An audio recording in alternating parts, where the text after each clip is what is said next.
As Florida political landscape tilts further right, Nikki Fried, Take Back Florida campaign confronts a daunting reality. Can Democrats revive their influence in the Sunshine State? Voter rolls amidst GOP dominance.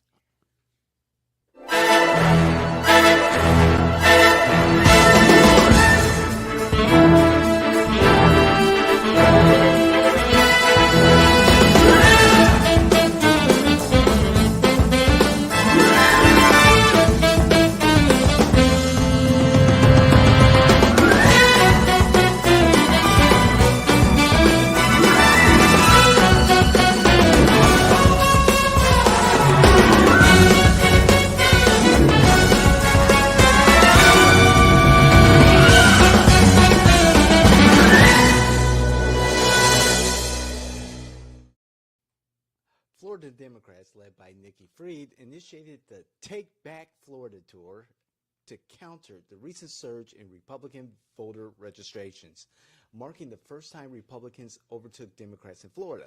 Despite a historic 850,000 voter lead, Democrats like Senator Jason Pizzo remain unfazed, citing policy concerns over registration numbers. The GOP attributes its rise to Florida's appeal as a beacon of freedom. As the state political landscape shifts, tensions rise between the parties. Let's go, Joel. You can't make this shit up. You can't. Look, at least they're trying to plan something. That's true. I mean, it's better than, not doing anything at all. But I think that Florida's not changing. Florida's just expressing themselves at the voter box. Florida's always been a conservative state. It's always had conservative influence. Ever since our first speaker, Dan Webster. Sure. A lot of people don't realize that there wasn't a Democrat that ever served, and the House never was Republican until Dan Webster became the first speaker, and then it's not changed hands since. So it's just a matter of the voter registration catching up to the legislators that we actually put up in Tallahassee. The Democrats have a large hole to get out of, and it seems like they're digging deeper.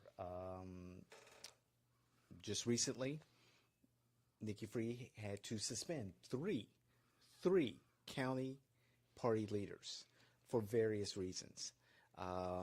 Two of them in one of the biggest, in two of the biggest Democratic strongholds here in Florida, Miami-Dade and also Palm Beach, the other being Franklin County. At a time when Democrats really need to show up, and they've gotten some minor victories, Jacksonville,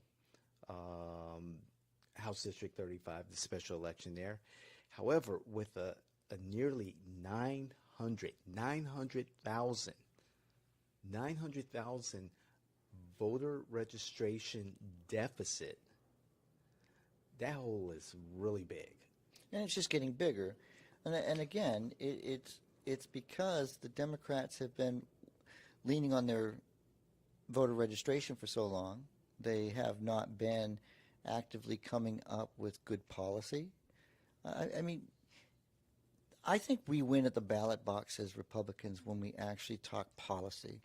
If we stop talking about the nonsense, if I tell everybody I want to protect your children, that really sounds good. Yes. And if I actually go out there and try to take care of your children or protect your children, and then the newspaper comes after me and the Democrats come after me, even if I'm overreaching, maybe it's the tone you take about the fact that you don't seem to care about the children. You care about the teachers, but you don't care about what the teachers are teaching. Those are the messages that you need to start getting tweaked, right? Because you're coming out so hard in saying, well, teachers aren't paid enough. Teachers are getting, this. We feel the same way about teachers. We just want to make sure that our teachers are teaching arithmetic, reading, age-appropriate stuff. And so all of a sudden we want to call them book bans and all this other stuff. The rhetoric is out of control, and Democrats need to come to the table and say, how do we present our message better? Because you do have if you really talk about it, you do have a passion. Mm-hmm. You do have legitimate, Sure. Sure. Democrats have a legitimate platform. But it is the messaging. The messaging sucks. And it sucks to the point where you're going to protect a trans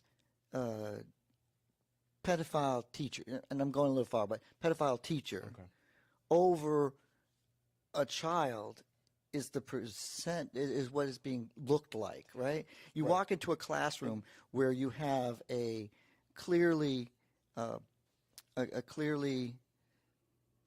different type of teacher, and the classroom is plastered with LGBT flags and this. That's the wrong message. And to defend that, why don't you defend the teacher that's really working hard and try to present that teacher? You make a good point in regards to the messaging, and although what the message represents, I think is questionable in regards to the Republican narrative.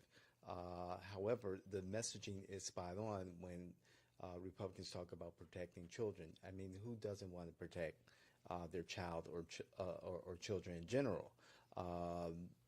Again, we've kind of slid into or slide into these cultural issues, and the Republicans have done well in making it a priority in their messaging.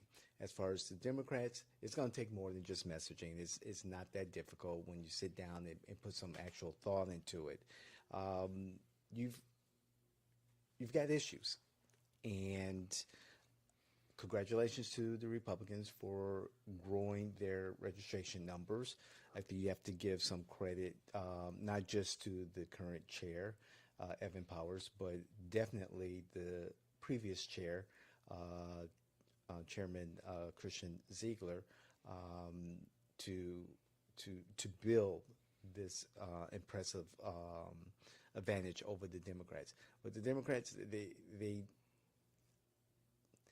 need to, in my opinion, and what I've researched and what I've learned, they need to have a consistent message about issues that really, really matter, not issues that could be perceived that are on the fringe of the greater community, but issues that really matter about, and this worked for Tom Keene in the House District 35 race, issues about property insurance, affording, property insurance, or having the lack of property insurance because insurers are leaving or refusing to insure property owners. But how much money? Let me finish. And it's great that the Democrats can take those type of wins. However, again, with Tom Keene's win, they needed to rely on the non-partisan affiliate or non-party affiliate voters to win that seat. Well, that's what I was kind of going to get their own Democrats out. If you look at that race and you look at the fact that the Democrats had, let's look at Jacksonville. How many other races were going on? Let's look at 35. How many other races were going on? Sure, when you want to focus specifically on one target, you can do it. Sure. But you have a whole state that you have to be looking at. Before we started the show, I started being, typical Joel and going, this is the problem with the Democratic Party. You finally win a statewide seat with Nikki, and then Nikki decides that she's going to run against a popular governor instead of running for the same seat to be that voice, to be in the ear, or be all the complaining she did was phenomenal for your party. It gave you guys a lot of exposure when she's fighting of being, I'm the only person that you elected that's not at the table with Ron DeSantis, blah, blah, blah. That's good messaging. But then you run against him. You lose the statewide seat. You lose everything. And now she's running the party.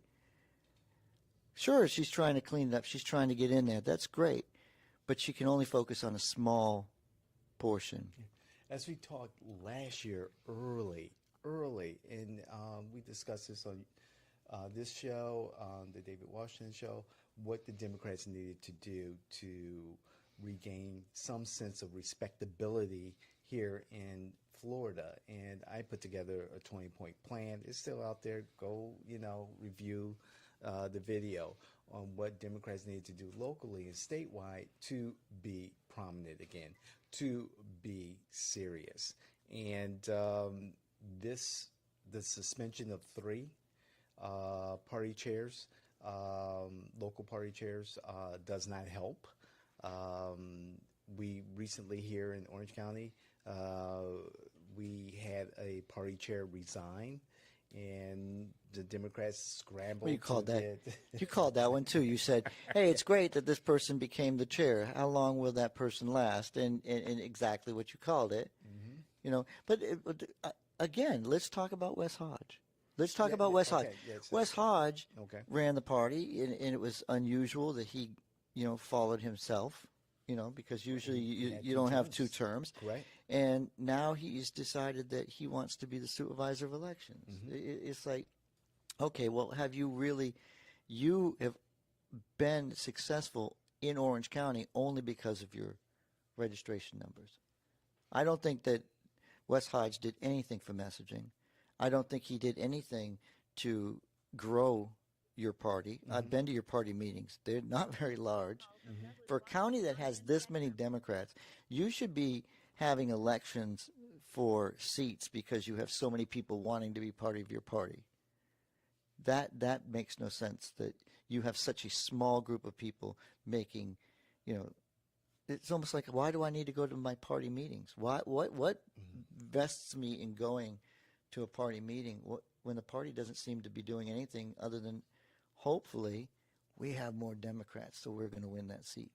Right, and just having sheer numbers on paper doesn't necessarily equate victories. And going back to what you were saying about Wes Hodges' reign, the party has gotten older, very older.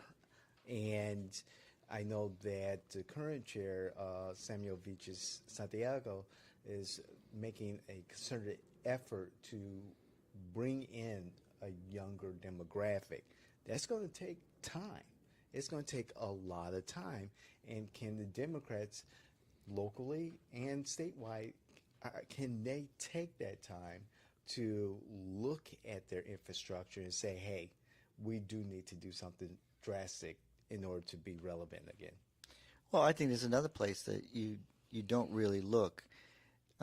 We just did intern pursuit at UCF, and it was really a great opportunity to be with those young people. And then as I'm thinking of it, I'm going, the strides that the Republican Party has made in young people with Kirk and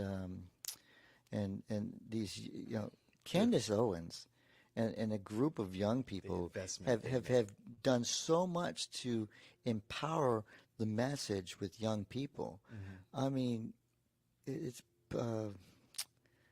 and Turning Point USA. It is an organization that has absolutely energized us at a younger age. And look, it's fun to watch younger people involved in the politics.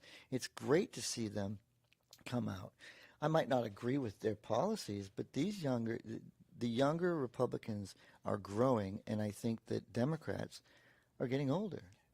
That's a good point, Joe, because we reached out to the UCF chair of the, I think, Campus Votes organization a number of times to have her come and, be interviewed and tell our viewers and listeners about her organization and what they're trying to accomplish at UCF. Reached out to the LGBTQIA community They were reluctant to want to be on the podcast. I said, I just want to talk about what services you provide. What, you're here, you have a place. We've talked about, do people realize that there are homeless students? I want to be able to talk about these different issues with interest, but they have their organizations, but they're not selling them. We reached out to Congressman Max Frost. His office spoke to his team a couple of weeks ago, sent an email to follow up on that conversation. Hopefully, the congressman will join us as one of the local Gen Z leaders and heroes of the liberals and Democrats. This is where the party is headed, and the efforts have to be more concerted and more concentrated. The separate, different entities of the fractures, it's good to see that young people want to get involved. People want to get involved. However, I prefer, if the party's going to grow, they need to coalesce, Yes. Into fewer organizations like the Young Democrats or groups like that, and be more effective. It's funny, the Republican Party, if you watch the Republican Party, they're creating more localized clubs. So like Castleberry has a Republican club, Winter Springs has a Republican club. So some of these municipalities are creating clubs so that they can reinforce, not take away from, but reinforce attendance at the party. And I think that being spearheaded by Linda Trocine, their state committee woman in Seminole County, those are types of things that you don't get to see on a regular basis. And, whatever you say about Donald Trump, the Republican Party is growing. And it's growing exponentially because there's a message. And I think that's the key. It's the message. When I reach out and I say, well, Donald Trump, he was pretty adamant about telling everybody that it's going to happen. The party's going to unite. And it kind of comes across arrogant, but he's right, because we're going to rally around the messaging. We're going to rally around the policy. And even when you and I have had that discussion, oh, that guy's not a Republican, he's not doing the policy, right? But the messaging and the policy, if it's there, we'll get the votes. Democrats, I can only thank you from the bottom of my heart. I mean, you make my job much easier to sit here.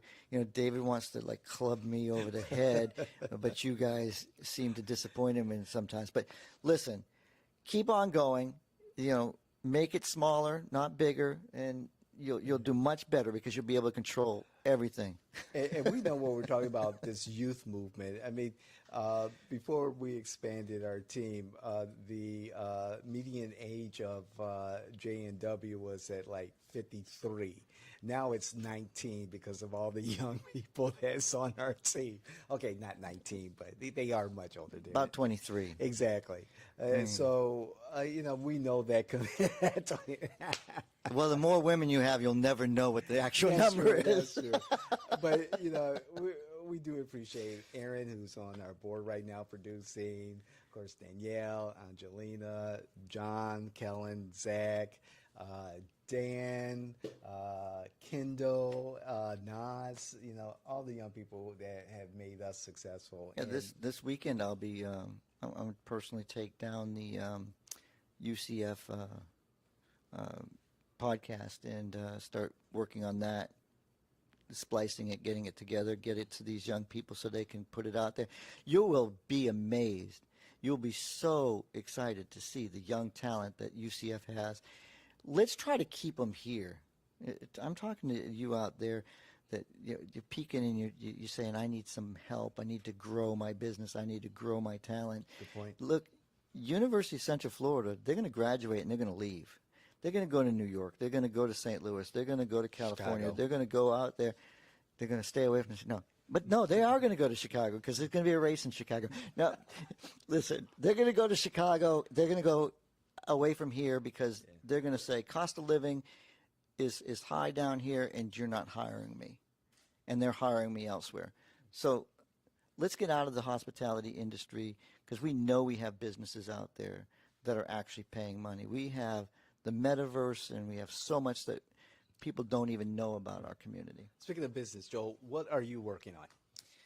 Oh, David, you have me on everything. Listen, I have my first book under the Jay in Washington Network is out, and that is Presidential Chronicles. It's taking history into verse.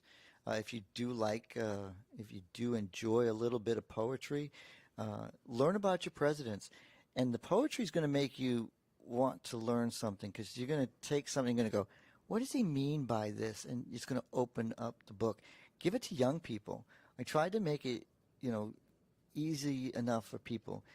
But right now, $9.99 if you get it off of our website. If you're a UCF student, you reach out to us personally. We'll get you that book link for $6.99 because right now we're promoting our UCF students and faculty because the education is the most important thing.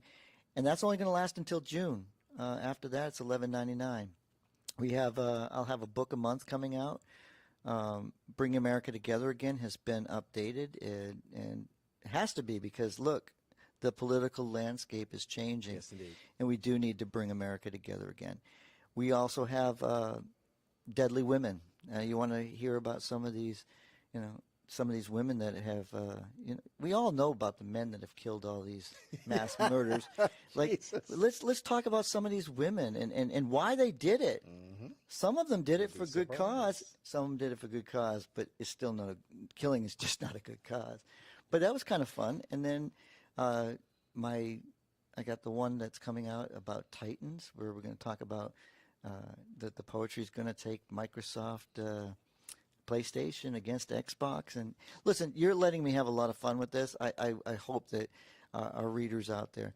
We also have the actual guide that's going to be coming out. It's going to tell you how to run your campaign from our perspective. Yes. From our perspective, which we're political innovators. So we're going to give you the approach that needs to happen today, because you can't do it the same way.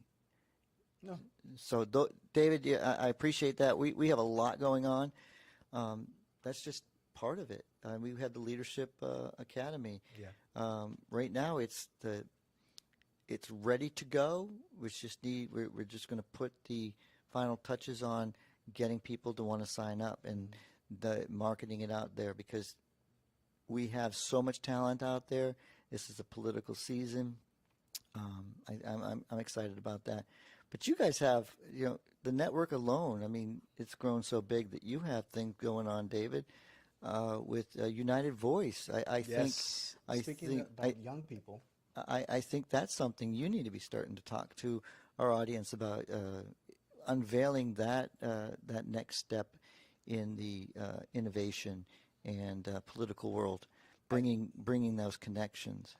I'll say a little bit, but I think it's Angelina and Danielle and Kellen who should be speaking more to it. But it's United Voice is a group of young people who are seeing the need for better civic engagement in our communities. And United Voice is going to be that vehicle here in Central Florida. So stay tuned for more information. I am very excited about the effort, and we'll have the young people get on camera and talk more about it. But it's all about political innovation. That's what we do. That's what we do best. It's not hyperbole.